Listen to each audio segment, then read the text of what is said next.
दोस्तों राधे राधे, जय श्री कृष्णा। दोस्तों आज की इस वीडियो में हम चैत्र नवरात्रि का व्रत और अष्टमी की का व्रत कब रखा जाएगा और जानेंगे कि दुर्गा अष्टमी कब है, अष्टमी तिथि कब से लेकर कब तक रहेगी, अष्टमी का व्रत किस दिन रखना है और जिसके यहाँ पर अष्टमी के दिन कन्या पूजन होता है वह अष्टमी का कन्या पूजन कब करेंगे। क्योंकि इस बार अष्टमी तिथि 25 मार्च बुधवार को दोपहर 1:51 से लग रही है। वहीं पर अष्टमी तिथि गुरुवार को सुबह 11:49 पर समाप्त हो जाएगी। तो नवरात्रि के दिनों में अष्टमी तिथि को माँ महागौरी की पूजा करने के बाद भक्तजन कन्या पूजन करते हैं। तो ऐसे में अष्टमी तिथि जो है वैसे तो 2 दिन पड़ रही है, लेकिन उदया तिथि के अनुसार अष्टमी तिथि 26 मार्च गुरुवार को ही मानी जाएगी।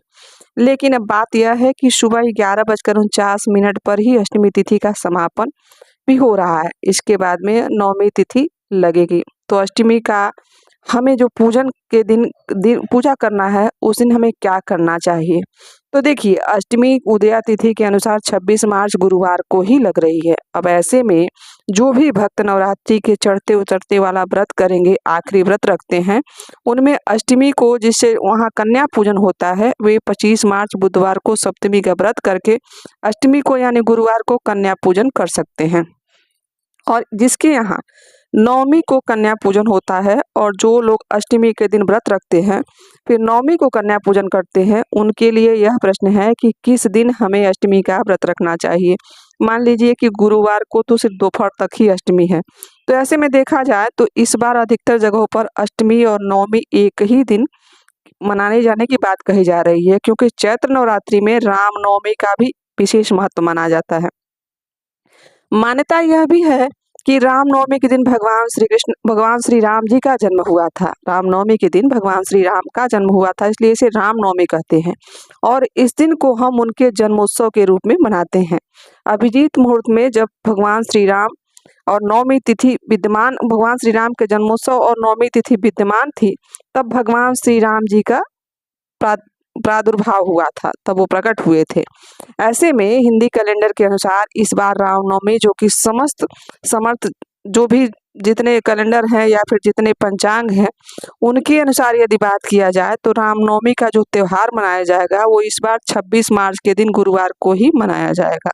तो रामनवमी तिथि जब से प्रारंभ होगी उस समय से आप नवमी की पूजा कर सकते हैं, रामनवमी का त्यौहार मना सकते हैं। और जो लोग अष्टमी नवमी एक ही दिन मानने की बात कर रहे हैं वह सुबह से अष्टमी का व्रत रखें, लेकिन दोपहर के बाद से आप चाहें तो नवमी का कन्या पूजन करके कन्याओं को भोग करा सकते हैं। क्योंकि जब भी इस तरह का संयोग बनता है या इस तरह की दुविधा आती है तो लोग अपने अपने क्षेत्र में अपने अपने पंडितों के अनुसार अष्टमी तथा नवमी मनाना पसंद करते हैं। तो यह आपकी श्रद्धा के ऊपर निर्भर करता है। हालांकि आप चाहें तो 26 और 27 मार्च दोनों दिन अलग अलग दिन में अष्टमी और नवमी मना सकते हैं। यानी कि मतलब आप चाहें तो 26 मार्च गुरुवार को अष्टमी और नवमी या फिर 27 मार्च शुक्रवार को कर सकते हैं, लेकिन 27 मार्च शुक्रवार को नवमी तिथि के अंदर अंदर आप कन्या पूजन कर लीजिए, यही उचित होगा।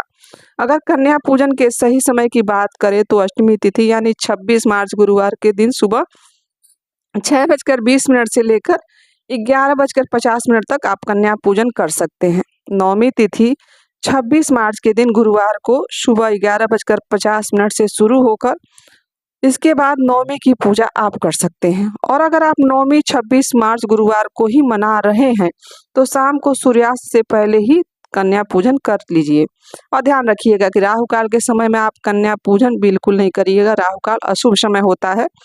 इस दिन राहु काल का समय दोपहर 1:30 से लेकर 3 बजे तक रहेगा। इस समय में भी कोई भी शुभ कार्य नहीं किया जाता है या किसी भी प्रकार का अनुष्ठान, पूजा पाठ या भगवान से संबंधित कोई भी कार्य नहीं किया जाता है। हालांकि इस दिन शुभ योग भी बन रहे हैं, जिसमें सुबह 3:09 से सौभाग्य योग बन रहा है। इसके बाद पूरा दिन शोभन योग लगा रहेगा। व्रत का पारण अधिकतर लोग कन्या पूजन करने के बाद कर लेते हैं। तो जब भी आप कन्या पूजन करें उसके बाद माता रानी को अर्पित जो भोग किया गया है उसे आप ग्रहण कर पारण कर सकते हैं। हाँ, ये उन लोगों के लिए है जो सिर्फ चढ़ती उतरती या आगे पीछे वाला व्रत रखते हैं। जो 9 दिन का व्रत रखते हैं उन्हें पूर्णतः 9 दिन व्रत रखना है, उसके बाद 10वें दिन ही पारण करना है। तो दोस्तों, यह थी नवमी अष्टमी से जुड़े हुए कन्फ्यूजन। जो चल रहा है उसकी जानकारी। आशा करते हैं कि आपको यह वीडियो अच्छी लगी होगी। यदि वीडियो ज्ञानवर्धक लगी हो तो हमें कमेंट करके ज़रूर बताइए और यहाँ तक बने रहने के लिए आप सभी का दिल से आभार। मिलते हैं किसी ऐसी जानकारी के साथ। अभी के लिए बस इतना ही। जय माता दी। माता रानी आप सभी का कल्याण करें।